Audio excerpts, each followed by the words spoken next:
Hi, my name's Sue and welcome to Maree. Today I'm going to share how to make my homemade hummus. It's creamy, it's delicious, it's nutritious, and I love having it with my homemade tabbouleh, with salad, on a sandwich, with crackers. It's just a great snack that's high in protein and high in fibre. So I use the ready-made or ready-cooked chickpeas. I drain them off. So I've already drained them and I rinse them. I don't know if that's really necessary, but feel free to not rinse them if you don't want to.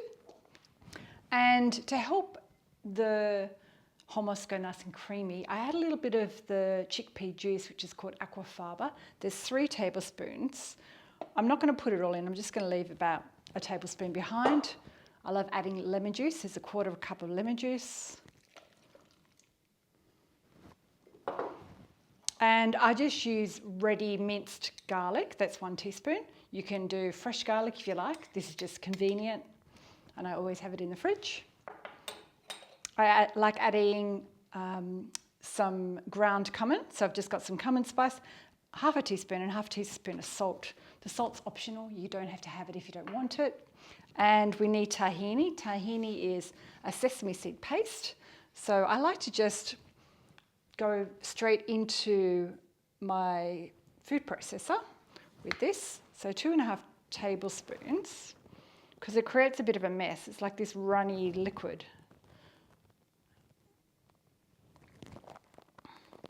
And you can adjust the lemon juice and the tahini to taste. This is just how I like it. I like it quite lemony. And I've even found that if I don't use it all, I can store it in the freezer for up to 3 months. And it still tastes really great. And I just put tahini on my sock underneath. And in here I've got 2 tablespoons of olive oil. So just pop that in. Just going to add my lid to my food processor here. You can also do it in a NutriBullet, or if you've got some kind of blender or Vitamix, you could do it in that. And I'm just going to mix it together until it's smooth.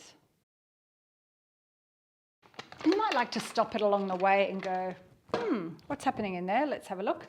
And we'll scrape the sides down a little bit. That's delicious. I've made it quite runny so far, so I don't think I need any extra Aqua-faba. So I'm just going to keep blending it. If you happen to rinse your chickpeas off and you forget to keep that and you throw it out by accident, you can add water to help it become more liquidy.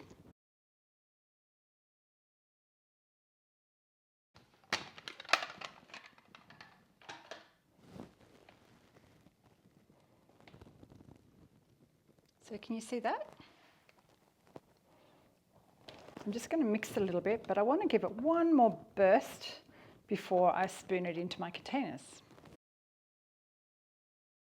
So now what I like to do is, I've got these little containers with a lid on them. I like to scoop it out and store it in that. If I'm going to do this in the freezer, what I like to do is, or store it in the freezer, is I like to fill it maybe 3/4 of a way, because then when it's in the freezer it expands, so you've got room for it to expand. So I've made 3 of these little containers. I'll store 2 in the fridge and these last for up to 4 days. And if you're worried about it drying out, just add a little bit of a drizzle of olive oil to the top. And this 3rd one, I'm going to pop in the freezer because there's only 2 of us here. We probably won't eat that within 4 days. And I'm just going to do a taste test. As I said before, delicious, creamy, zingy, lemony. You can taste the sesame seeds. Not too garlicky. I love homemade hummus. I actually like it more than a store-bought one. So if I've got time, I'll just whip it up. And it's super convenient if you can buy the chickpeas already cooked. So let me know in the comments below if you give my recipe a go. Share it with a friend. Don't forget to hit the thumbs up, subscribe, and jump over to suemaree.com. I've got 2 forms of membership. I've got a free membership, but I've also got a paid membership where you get a few more recipes and a few more videos. And I can't wait to see you next time. Thanks for watching. See you later. Bye.